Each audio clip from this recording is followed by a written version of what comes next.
1 Kings chapter 10. The Queen of Sheba heard about Solomon's fame connected with the name of the Lord and came to test him with difficult questions. She came to Jerusalem with a very large entourage, with camels bearing spices, gold in great abundance, and precious stones. She came to Solomon and spoke to him about everything that was on her mind. So Solomon answered all her questions. Nothing was too difficult for the king to explain to her. When the Queen of Sheba observed all of Solomon's wisdom, the palace he had built, the food at his table, his servants' residence, his attendants' service and their attire, his cupbearers, and the burnt offerings he had offered at the Lord's temple, it took her breath away. She said to the king, "The report I heard in my own country about your words and about your wisdom is true. But I didn't believe the report until I came and saw with my own eyes. Indeed, I was not even told half. Your wisdom and prosperity far exceed the report I heard. How happy are your men? How happy are those servants of yours who always stand in your presence hearing your wisdom? Blessed be the Lord your God. He delighted in you and put you on the throne of Israel because of the Lord's eternal love for Israel. He has made you king to carry out justice and righteousness." Then she gave the king 4.5 tons of gold, a great quantity of spices, and precious stones. Never again did such a quantity of spices arrive as those the Queen of Sheba gave to King Solomon. In addition, Hiram's fleet that carried gold from Ophir brought from Ophir a large quantity of almug wood and precious stones. The king made the almug wood into steps for the Lord's temple and the king's palace, and into lyres and harps for the singers. Never before did such almug wood arrive, and the like has not been seen again. Meanwhile, King Solomon gave to the Queen of Sheba every desire that she expressed, as well as what he gave her out of Solomon's royal bounty. Then she returned to her own land with her servants. The weight of gold that came to Solomon in 1 year was 666 talents of gold, besides that which came from the traders and from the business of the merchants and from all the kings of Arabia and the governors of the land. King Solomon made 200 large shields of beaten gold. 600 shekels of gold went into each large shield. He made 300 shields of beaten gold. 3 minas of gold went into each shield, and the king put them in the house of the forest of Lebanon. The king also made a great ivory throne and overlaid it with the finest gold. The throne had 6 steps. The top of the throne was rounded in the back, and on each side of the seat were armrests, and 2 lions standing beside the armrest, while 12 lions were standing, one on each end of a step of the 6 steps. Nothing like it was ever made in any kingdom. All King Solomon's drinking vessels were of gold, and all the vessels of the house of the forest of Lebanon were of pure gold. None were of silver. It was not considered as anything in the days of Solomon, for the king had a fleet of ships of Tarshish at sea with the fleet of Hiram. Once every 3 years, the fleet of ships of Tarshish used to come bringing gold, silver, ivory, apes, and peacocks. Thus King Solomon excelled all the kings of the earth in riches and in wisdom. The whole earth sought the presence of Solomon to hear his wisdom, which God had put into his mind. Year after year, everyone who came brought a gift, articles of silver and gold, robes, weapons and spices, and horses and mules. Solomon accumulated chariots and horses. He had 1,400 chariots and 12,000 horses, which he kept in the chariot cities and also with him in Jerusalem. The king made silver as common in Jerusalem as stones, and cedar as plentiful as sycamore fig trees in the foothills. Solomon's horses were imported from Egypt and from Kue. The royal merchants purchased them from Kue at the current price. They imported a chariot from Egypt for 600 shekels of silver and a horse for 150. They also exported them to all the kings of the Hittites and of the Arameans. 1 Kings chapter 11. King Solomon loved many foreign women in addition to Pharaoh's daughter: Moabite, Ammonite, Edomite, Sidonian, and Hittite women, from the nations about which the Lord had told the Israelites, "You must not intermarry with them, and they must not intermarry with you, because they will turn your heart away to follow their gods." To these women, Solomon was deeply attached in love. He had 700 wives who were princesses and 300 who were concubines, and they turned his heart away. When Solomon was old, his wives turned his heart away to follow other gods. He was not wholeheartedly devoted to the Lord his God, as his father David had been. Solomon followed Ashtoreth, the goddess of the Sidonians, and Milcom, the abhorrent idol of the Ammonites. Solomon did what was evil in the Lord's sight, and unlike his father David, he did not remain loyal to the Lord. At that time, Solomon built a high place for Chemosh, the abhorrent idol of Moab, and for Milcom, the abhorrent idol of the Ammonites, on the hill across from Jerusalem. He did the same for all his foreign wives who were burning incense and offering sacrifices to their gods. The Lord was angry with Solomon because his heart had turned away from the Lord, the God of Israel, who had appeared to him twice. He had commanded him about this so that he would not follow other gods, but Solomon did not do what the Lord had commanded. Then the Lord said to Solomon, "Since you have done this and did not keep my covenant and my statutes, which I commanded you, I will tear the kingdom away from you and give it to your servant. However, I will not do it during your lifetime for the sake of your father David. I will tear it out of your son's hand. Yet I will not tear the entire kingdom away from him. I will give one tribe to your son for the sake of my servant David and for the sake of Jerusalem that I choose." So the Lord raised up Hadad, the Edomite, as an enemy against Solomon. He was of the royal family in Edom. Earlier, when David was in Edom, Joab, the commander of the army, had gone to bury the dead and had struck down every male in Edom. For Joab and all Israel remained there 6 months, until he had killed every male in Edom.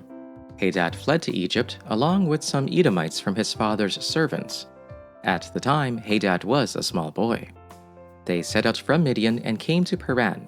They took people with them from Paran and came to Egypt, to Pharaoh king of Egypt, who gave him a house, assigned him an allowance of food, and gave him land. Hadad found great favor in the sight of Pharaoh, so that he gave him his sister-in-law for a wife, the sister of Queen Tahpenes. The sister of Tahpenes gave birth by him to his son Genubath, whom Tahpenes weaned in Pharaoh's house. Genubath was in Pharaoh's house among the children of Pharaoh. When Hadad heard in Egypt that David slept with his ancestors and that Joab, the commander of the army, was dead, Hadad said to Pharaoh, "Let me depart that I may go to my own country." But Pharaoh said to him, "What do you lack with me that you now seek to go to your own country?" And he said, "No, do let me go." God raised up another adversary against Solomon, Rezon, son of Eliada, who had fled from his master, King Hadadezer of Zobah. He gathered followers around him and became leader of a marauding band.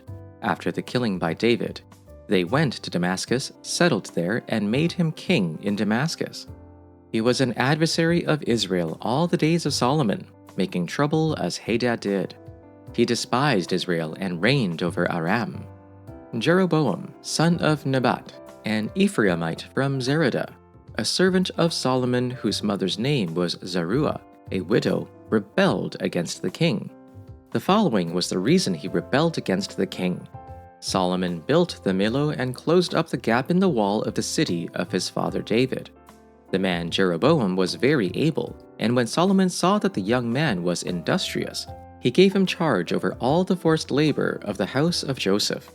About that time, when Jeroboam was leaving Jerusalem, the prophet Ahijah, the Shilonite, found him on the road.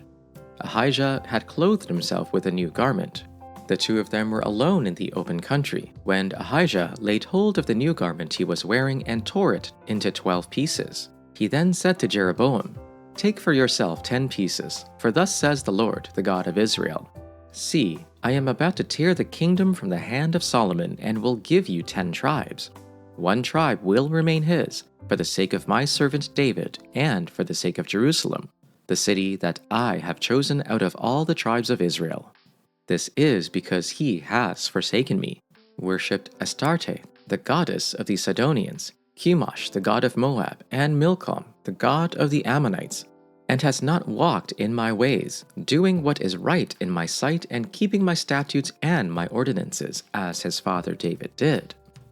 Nevertheless, I will not take the whole kingdom away from him, but will make him ruler all the days of his life, for the sake of my servant David, whom I chose and who did keep my commandments and my statutes.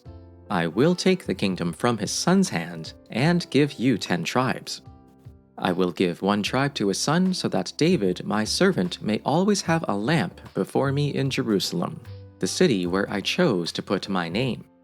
However, as for you, I will take you, and you will rule over all that your heart desires, and you will be king over Israel. If you do whatever I command you and walk in obedience to me, and do what is right in my eyes by obeying my decrees and commands, as David my servant did, I will be with you. I will build you a dynasty as enduring as the one I built for David, and will give Israel to you. I will humble David's descendants because of this, but not forever. Solomon tried to kill Jeroboam, but Jeroboam fled to Egypt, to Shishak the king, and stayed there until Solomon's death. As for the other events of Solomon's reign, all he did and the wisdom he displayed, are they not written in the book of the Annals of Solomon? Solomon reigned in Jerusalem over all Israel 40 years. Then he rested with his ancestors and was buried in the city of David his father. And Rehoboam, his son, succeeded him as king. Luke chapter 24. On the first day of the week, very early in the morning, they came to the tomb, bringing the spices they had prepared. They found the stone rolled away from the tomb.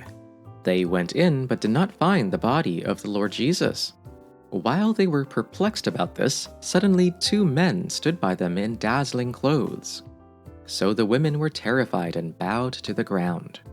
"Why are you looking for the living among the dead?" asked the men. "He is not here, but he has risen.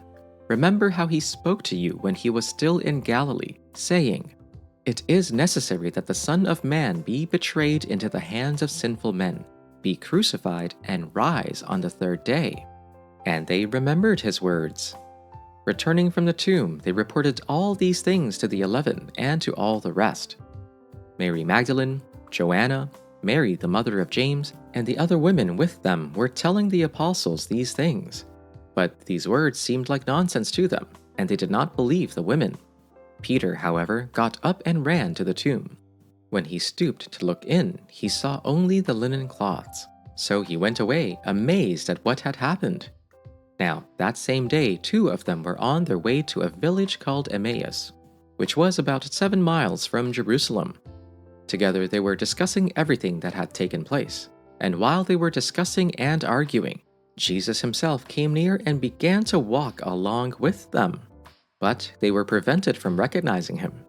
Then he asked them, "What is this dispute that you're having with each other as you are walking?" They stopped walking and looked discouraged. The one named Cleopas answered him, "Are you the only visitor in Jerusalem who doesn't know the things that happened there in these days?" "What things?" he asked them. So they said to him, "The things concerning Jesus of Nazareth, who was a prophet powerful in action and speech before God and all the people, and how our chief priests and leaders handed him over to be sentenced to death, and they crucified him. But we were hoping that he was the one who was about to redeem Israel. Besides all this, it's the 3rd day since these things happened. Moreover, some women of our group astounded us. They were at the tomb early this morning, and when they did not find his body there, they came back and told us that they had indeed seen a vision of angels who said that he was alive.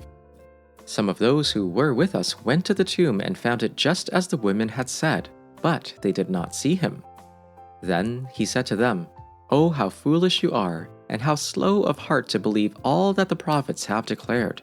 Was it not necessary that the Messiah should suffer these things, and then enter into his glory?" Then, beginning with Moses and all the prophets, he interpreted to them the things about himself in all the scriptures.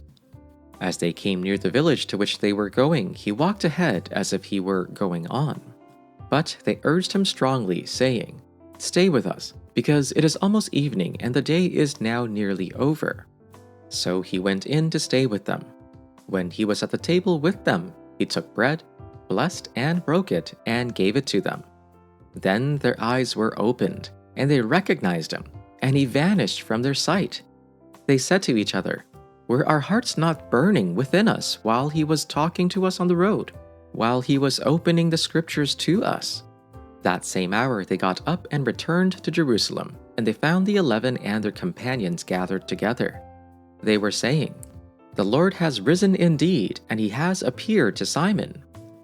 Then they told what had happened on the road and how he had been made known to them in the breaking of the bread.